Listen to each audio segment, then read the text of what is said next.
Oke, halo semuanya, selamat datang di channel Danus TV ya, sebagai Negara Motif, garap dunia otomotif. Gue masih di acara event Gias 2022 dan gue lagi di booth Suzuki karena gue ingin mereview 2 bintang yang ada di Suzuki. Tepatnya di atas panggung yang gue berdiri ini, yang di kanan ada Suzuki Espresso dan di sebelah sana ada Suzuki New Baleno. Tapi gue akan mereview yang pertama, ini dari samping gue, Suzuki Espresso. Kayak mau minum kopi gue ya. Oke, kita akan lihat detail seperti apa dan apa saja yang ditawarkan oleh mobil ini.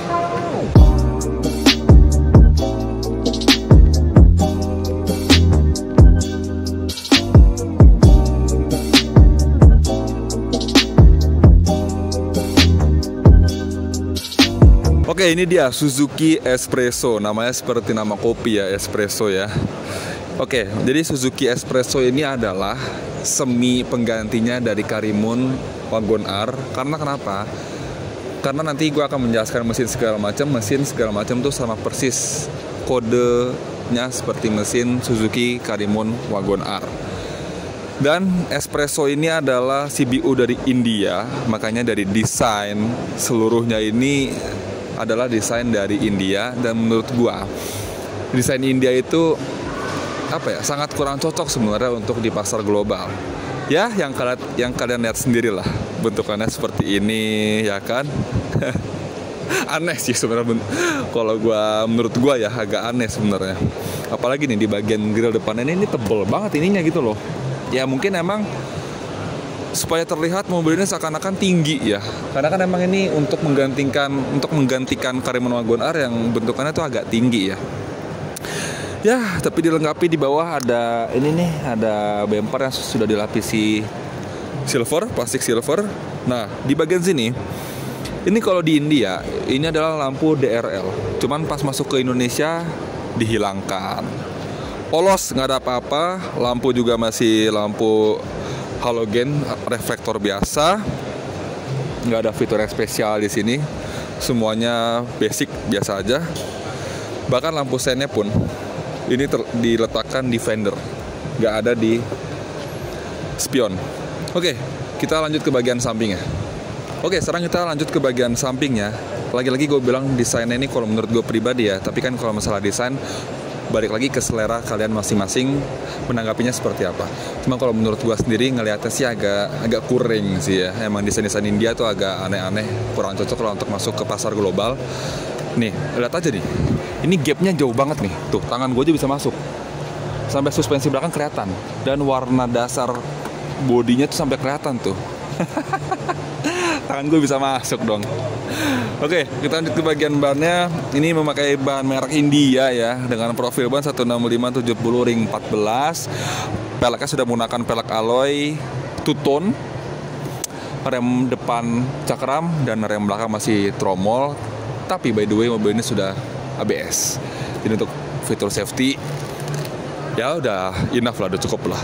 Nah, ini di bodi samping dilengkapi ada plastik berwarna hitam dengan di tengah-tengahnya dikasih ada list berwarna silver. Mungkin biar mobil ini seakan-akan mobil crossover ya.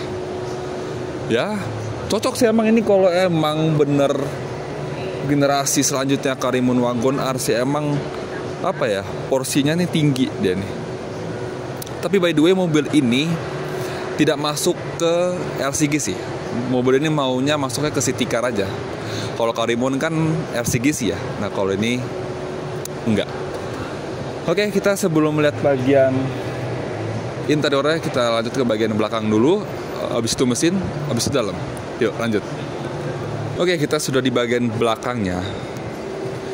Ya, bentukannya ya beginilah ya, polos. Dia nggak ada wiper belakang dong, tapi dia sudah ada rear defogger.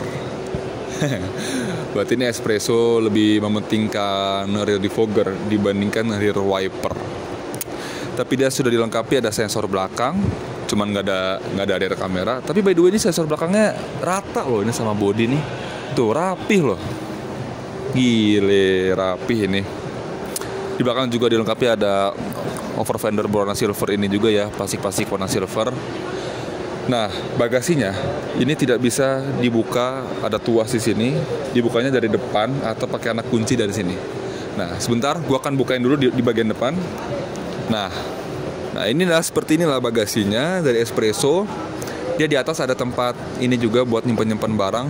Dan ini juga sangat berguna untuk safety. Jadi kalian kalau naruh laptop segala macam barang-barang yang berharga di sini akan insya Allah akan aman karena tertutup oleh ini. Ini bisa dicopot ya tuh. Nah, bagasinya sih ya cukup aja untuk di mobil ini. Bisa naruh 2-3 koper juga bisa. Tapi ini bagasinya dalam ya. Tuh, dia agak dalam ke bawah. Jadi emang agak kerepotan kalau ibu-ibu ke pasar naruh barang segala macam, agak kerepotan, emang agak kurang praktis sih kalau bagasi modelnya tuh agak ke bawah kayak gini. Oke. Dia juga ada ininya, ada rear fogger, ada rear spoiler juga ya. Cuma kenapa ya nggak ada rear wiper? Oke, kita sebelum ke bagian interiornya kita akan lihat bagian mesinnya dulu. Yuk. Oke, kita lanjut ke bagian sektor mesin ya. Mesinnya sendiri berkode K10B. Ini sama persis yang digunakan oleh Suzuki Karimun Wagon R. Ini berkapasitas 1000 cc, 3 silinder, menghasilkan tenaga 67 horsepower dengan torsi 90 Nm. Disalurkan ke dua roda depan, bertransmisi manual dan AGS. AGS itu adalah otomatis versi Suzuki-nya ya. Ya, seperti ini kondisi kap mesinnya. Nggak rapi, warna nggak sesuai body, nggak ada peredam juga, tapi dia sudah ABS. Dan ini getarannya cukup lumayan ya, karena kan 3 silinder, apalagi ketika AC dinyalakan, wah getarannya udah kayak kursi pijet. Oke, kita akan masuk ke bagian interiornya. Dan by the way, ini tuas pintunya masih menggunakan tuas congkel ya. Oke, kita masuk. Wih, ini desain interiornya funky ya, jadi modern dan ada sedikit retronya. Dan gua terfokus sama di bagian tengah ini, yang desain itu membulat seperti ini seperti Mini Cooper ya. Mungkin ada desain-desain Mini Coopernya kali ya. Cuman nggak apa-apa, jadi terlihat lebih enak dilihat aja dashboardnya ini ya. Ya walaupun semua dashboardnya ini ya ban kualitas pasti hard plastik, terus dashboardnya ini pendek, itu ya nggak memanjang. Dan posisi supir sendiri sih kurang enak ya bagi gua, karena apalagi ditambah ini headrestnya masih model pocong dan ini setirnya belum bisa diatur, jadi masih fix. Cuman dia sudah dilengkapi dual SRS airbag. Dan tadi gue nyari-nyari mana ini power window-nya ya kan, nggak ada, ternyata ada di bagian tengah. Nih, jadi di samping hazard kanan kiri ini untuk power window pintu kanan kiri. Oh, di belakang, ntar kita lihat. AC sendiri masih kena puter-puter. Dia sudah bisa mengatur ke kaki, ke muka, ke rear defogger. Terus ini sudah ada untuk pengaturan suhunya. Terus ini ada untuk fan-nya, ada 4 fan pengaturannya. Dan di bawahnya ada 12 volt untuk mengecas. Port outlet ya. Ini untuk mematikan, untuk mengaktifkan rear defogger. Ini by the way transmisinya yang manual. Jadi mobil ini ada 2 transmisi, yang manual dan AGS. AGS itu adalah otomatiknya Suzuki ya. Dan di tengah ini yang tadi boot ini di bagian sini adalah untuk instrumen clusternya dan sudah digital, tapi tidak ada tachometer RPM. Jadi langsung ininya aja, kilometer per jamnya aja, nggak ada RPM di sini. Dan di sini ada laci ya, masih gubrak seperti biasa. Di sini ada laci, di kanan juga ada laci dan masih kosong semua. Dan by the way ini pengaturan spionnya masih manual. Tuh diputer, wih, bisa diputer-puter. Kenapa ya belum elektrik? Kenapa ya? Ini jadi kayak mobil taksi jadinya. Tapi spion tengahnya sudah bisa diatur. Tuh, sun visor masih polos, kanan kiri masih polos. Tengah ada lampu kabin. Dan by the way ini untuk audionya ininya sudah touchscreen, cuma belum ada dari kamera ya. Sudah bisa Bluetooth ini. Oke, kita lanjut ke bagian belakangnya yuk. Oke, kita masuk ke bagian interior di roll keduanya. Tegak banget ya. Sempit lagi. untuk badan sebesar gue ini sempit loh. Ya walaupun sebenarnya ada space dikit sih, kaki bisa masuk dikit, cuman kaki masuk ini jadi mentok nih, langsung kena tulang kering tuh, kurang nyaman jadinya. Udah mana headrestnya fix lagi, nggak bisa diatur kan, jadi nggak nyaman dan nggak safety juga. Bahaya banget kalau amit-amit kecelakaan ya kan, nggak ada pelindung kepala. Apalagi ditambah ini joknya nggak bisa diatur, buru-buru sliding, reclining aja nggak bisa diatur, jadi tegak fix gini aja. Di door trim sendiri sih, wih, buka kacanya masih engkol. 2022, power window-nya masih engkol, gila, zaman batu kali ya. Tapi di sini ada silver kayak gini sih ya, untuk pemanis aja.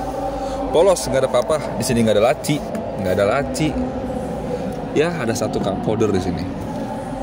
Udah, simple, nggak ada apa-apa. Ya paling ada hand grip, minimal ada hand grip lah untuk mengkode ke supir kalau ngebut. Tapi ada ini sih, ada seat belt sih 3 titik nih. Minimal ada inilah. Wih, di sini nggak ada speaker ya. Jadi speakernya cuma di 2 di depan tuh ya, dan nggak ada cup holder lagi di samping, ada laci. Oke, cukup sekian review mengenai Suzuki Espresso ini. Menurut gue pribadi, Suzuki Espresso ini datang ke Indonesia kayaknya untuk menggantikan Suzuki Karimun Wagon R. Tapi kenapa ini masih CBU India? Ya gue sih bukan apa-apa ya, mohon maaf, karena emang desain ini menurut gue kurang banget ya. Dan apalagi big quality yang ditawarkan oleh mobil ini tuh sangat kurang banget ya. Nah untuk harga sendiri, ini untuk yang transmisi manual dihargai 155 juta rupiah, dan yang untuk Matic-nya 164 juta rupiah. Dan ini hanya cuman ada satu varian yang dikeluarkan di Indonesia. Oke, terima kasih telah menonton. Jangan lupa di like, subscribe, dan di share ke seluruh sosial media kalian. Sampai jumpa di video-video berikutnya. Bye-bye.